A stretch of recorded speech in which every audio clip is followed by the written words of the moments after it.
السلام علیکم جی، آپ پاک افیئرز دیکھ رہے ہیں۔ میں سلمان درانی ہوں۔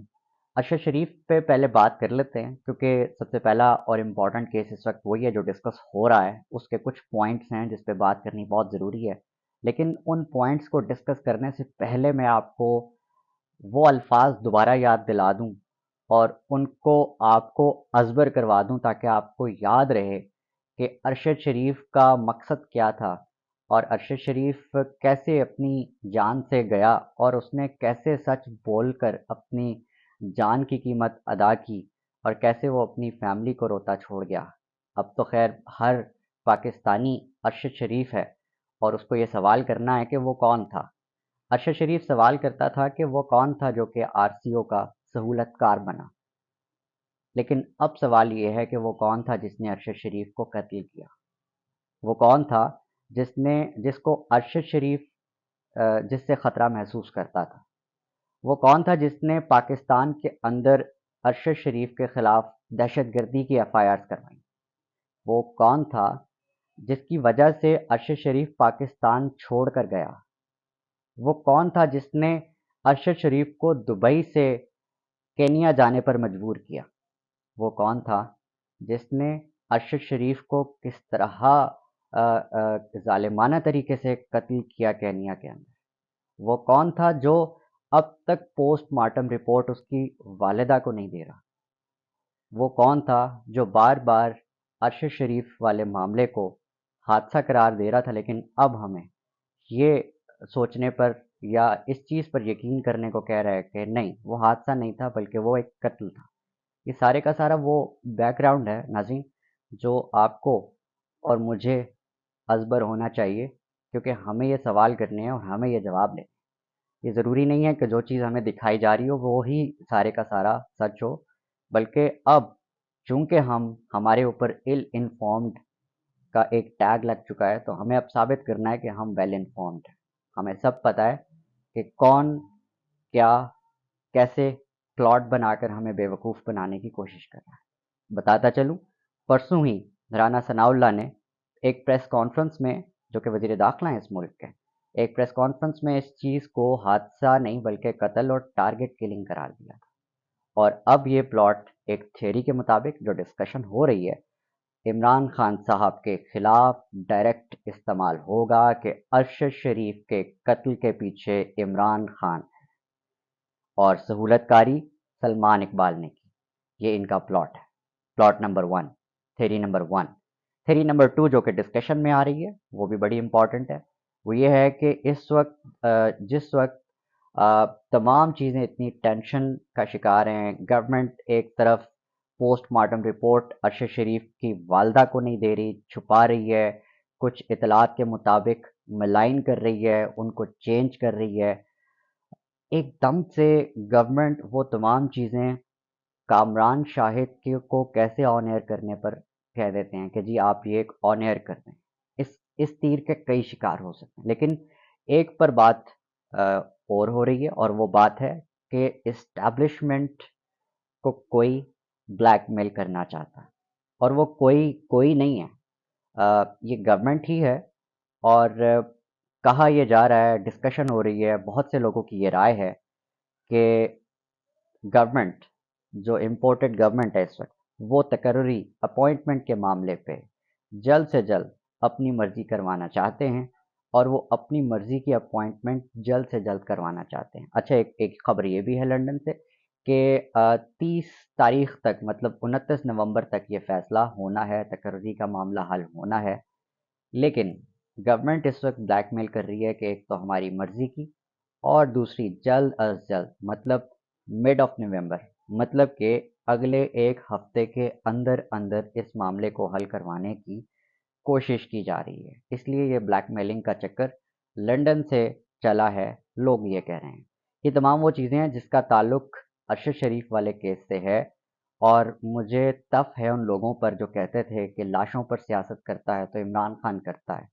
آج کس بڑے پیمانے پر بلیک میلنگ ہو رہی ہے، اور وہ بھی ایک لاش پہ، ایک صحافی کی لاش پہ، جو صحافی سچ بولتا ہوا، دوڑتا ہوا اس ملک سے اپنی جان بچاتا ہوا اس دنیا سے چلتا سا۔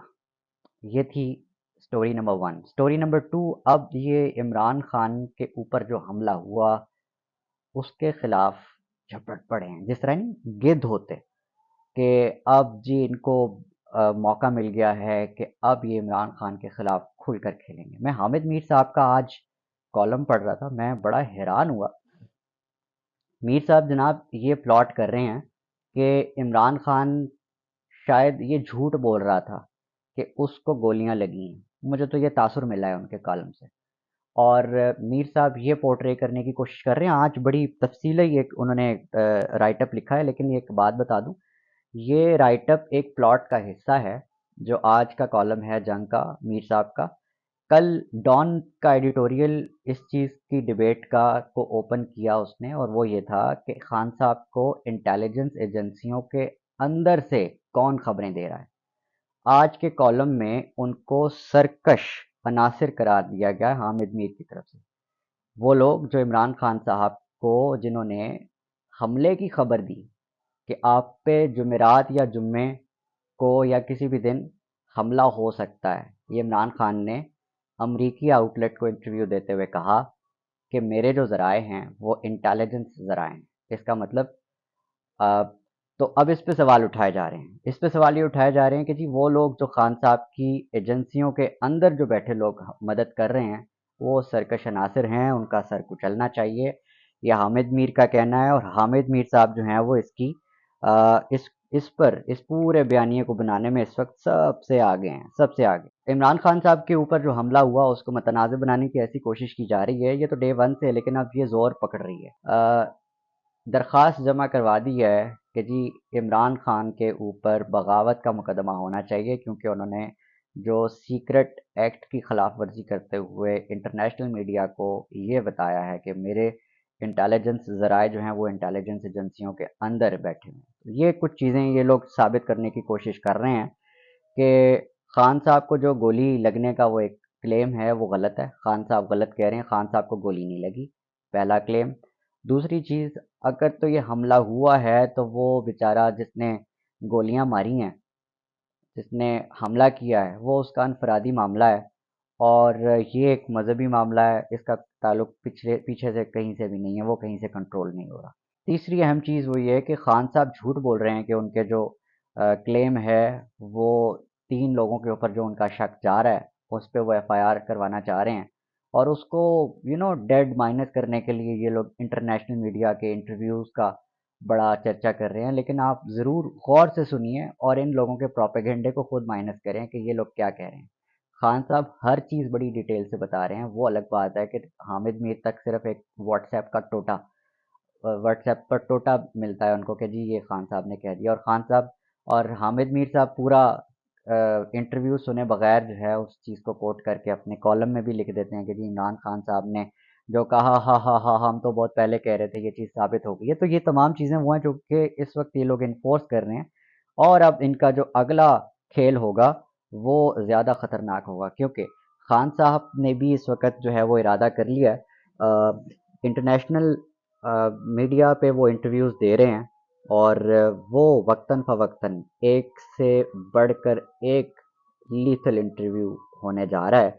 और अगले 2-3 दिनों में जो इंटरव्यूज़ खान साहब के नशर होंगे न्यूयॉर्क टाइम्स में, फाइनेंशियल टाइम्स में और डीडब्ल्यू में, वो मामलात को कुछ स्टेप अहेड करेंगे और मामलात को मज़ीद संजीदा कर देंगे, ये कहा जा रहा है। दूसरी तरफ इन लोगों की कोशिश ये होगी कि खान साहब को किसी तरह से गद्दारी का मुकदमा लगाकर उनको गिरफ्तार करवाया जाए, या फिर चूँकि इसके ज़्यादा चांसेस तो नहीं है, लेकिन फिर भी ये अफवाहें ज़रूर उड़ती रही हैं और इस पर बात ज़रूर होती रही है कि गवर्नर राज लगा दिया जाएगा। पंजाब और केपी में मुश्किल है। लेकिन तीसरी जो चीज़ जिस पे ज़्यादा डिस्कशन हो रही है वो ये है कि मार्शल लॉ लगा दिया जाए इस मुल्क में। तो मार्शल लॉ का बेनिफिशरी कौन होगा और इसका नुकसान किसको होगा, ये तो आप सबको पता। मिलते हैं अगली वीडियो में। सवाल करना जारी रखेंगे, बात करना जारी रखेंगे। अपना, अपनों का, अपने पाकिस्तान का बहुत ख्याल रखिएगा। अल्लाह।